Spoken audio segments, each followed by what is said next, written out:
السلام علیکم ورحمۃ اللہ وبرکاتہ۔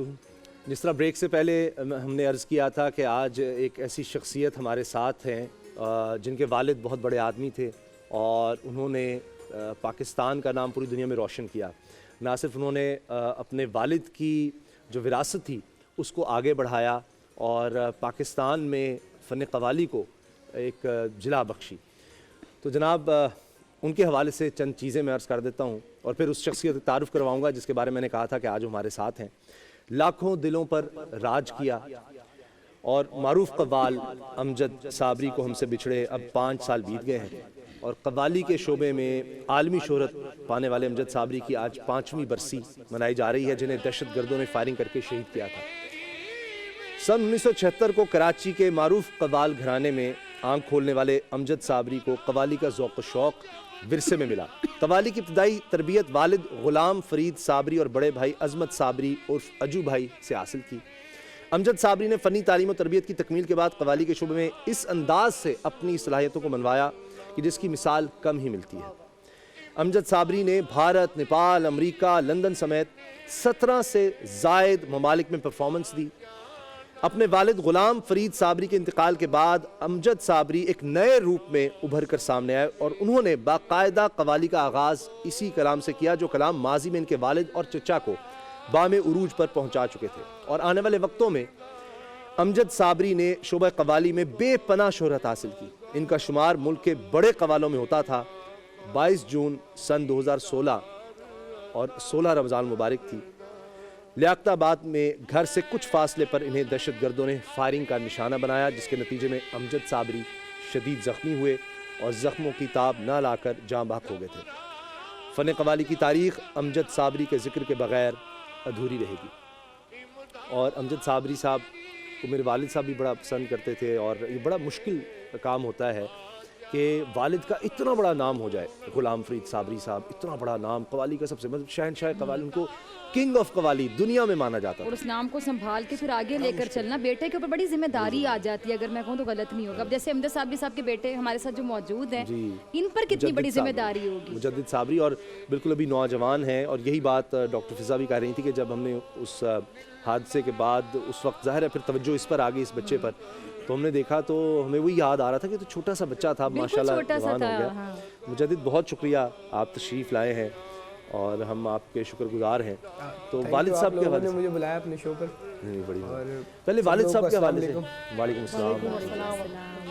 پہلے تو والد صاحب کے حوالے سے بتائیں کس طرح سے گھر میں پیار محبت، میں نے دیکھا تھا جتنی تصویریں میں نے دیکھی ہیں تو آپ کے ساتھ بہت زیادہ پیار، بچیوں کے ساتھ بہت زیادہ پیار، کھیل کود باقاعدہ ساتھ کرتے تھے۔ جی ان کا اخلاق تھوڑا جولی ٹائپ تھا، اور مطلب ہنسی مذاق کرتے رہتے تھے ہر وقت، اور زیادہ تر ہم لوگوں کے ساتھ ہوتے تھے، اور ان کو پارٹیز کا بہت شوق تھا کہ ہم سب کو لے کے کوئی ایونٹ رکھ لیا، اس میں بس کر لیا، جیسے نیو ایئر ہو گیا، اس میں الگ الگ ایونٹ سیلیبریٹ کرتے رہنا، اور کافی قوالی نائٹ رکھ لی، قوالی کے لیے اور قوالی تو ہمارے گھر میں سمجھ لیں ہر مہینے میں 2 دفعہ لازماً ہوتی ہے۔ اچھا، ابھی بھی ہوتی ہے؟ ابھی بھی ہوتی ہے الحمدللہ، کیونکہ یہ ہمارے دادا کے زمانے سے جو روایت ہو گئی ہیں انہی پہ ہم بھی فالو کر رہے ہیں۔ اور جیسے اب رمضان میں 4 رمضان کو ہمارے گھر میں ایک محفل سما ہوتی ہے، اس کی وجہ یہ ہے کہ میرے دادا کے پیر صاحب ان کا عرس منایا جاتا ہے۔ اب ہم اس طریقے سے تو نہیں کر سکتے جس طریقے سے میرے والد صاحب کر سکتے ہیں تھے اور میرے دادا کرتے تھے، لیکن یہ ہے کہ ان کے نقش قدم پہ چلنے کی تھوڑی سی کوشش ہم کر رہے ہیں، اور اللہ تعالیٰ کامیاب کرے ہمیں۔ سب سے گزارش ہے کہ دعا کریں۔ اچھا، میں نے ایک چیز محسوس کی کہ ان کے انداز میں کتنی عاجزی ہے نا، مطلب کتنے ہمبلنیس، اتنی سافٹنیس، یہ اپنے بابا سے لیا ہے، سیکھا ہے نا۔ آپ کو ساتھ لے جاتے تھے قوالی وغیرہ؟ جب میں بتاتا ہوں نا آپ کو، ابھی جب میرا والد صاحب کا انتقال ہوا تھا تو میں کا تھا، تو یعنی ابھی آپ 18 ایئرس کے ہیں، ابھی بھی آپ ماشاءاللہ چھوٹے ہیں، ٹین ایجر ہیں۔ میرے والد صاحب اس بات پہ غصہ بھی کرتے تھے کہ بچوں کو نہیں لے کے جانا پروگرام میں، اور میرے تائب اجو بھائی جو آپ نے کہا، میرے تائب اللہ تعالیٰ ان کو بھی جنت میں جگہ عطا فرمائے، وہ کہتے تھے کہ نہیں بچوں کو لے کے جاؤ، لیکن ہمارا تھا کہ ہم جاتے تھے پروگرام میں، شوق سے ہم پیچھے سو جاتے تھے، تو وہ ڈیڈی اسی بات پہ غصہ کرتے تھے کہ جا کے سو جاتے ہیں اور کون سنبھالے گا ان کو، یہ فلانا اس وجہ سے۔ لیکن پھر بھی